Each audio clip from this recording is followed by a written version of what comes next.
रात के करीब 11 बजे थे। आकाश अपनी नई नौकरी के लिए एक छोटे से शहर में पहुंचा था।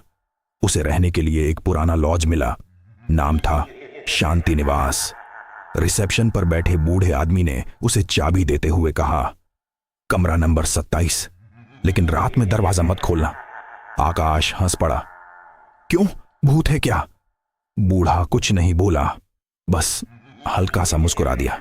कमरा पुराना था, दीवारों पर हल्की दरारें और एक अजीब सी ठंडक।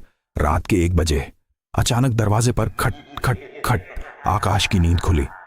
कौन है? उसने पूछा। कोई जवाब नहीं। फिर से खट खट खट। इस बार आवाज थोड़ी जोर से थी। आकाश को रिसेप्शन वाले की बात याद आई। दरवाजा मत खोलना।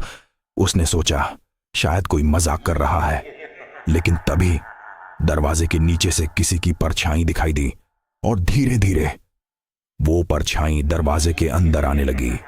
आकाश का दिल जोर से धड़कने लगा। उसने डरते हुए कंबल ओढ़ लिया। सुबह हुई।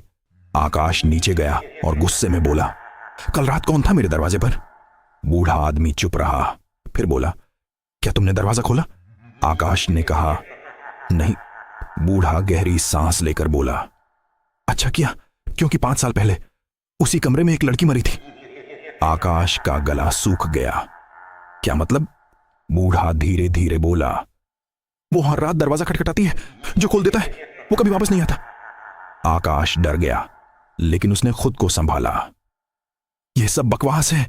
वो फिर से अपने कमरे में चला गया। उस रात फिर वही समय 1 बजे फिर से खट खट खट। इस बार आवाज और भी ज्यादा डरावनी थी। आकाश ने खुद को रोका, लेकिन क्यूरियोसिटी बढ़ती जा रही थी। देखता हूं आखिर है कौन। उसने धीरे धीरे दरवाजा खोला।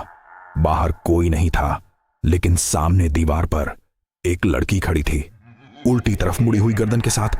उसकी आंखें पूरी काली थीं और वो धीरे से बोली, तुमने दरवाजा खोल दिया।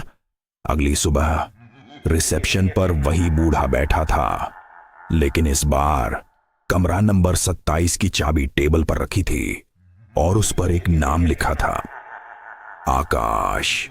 और दरवाजे के अंदर से फिर वही आवाज आई, खट खट।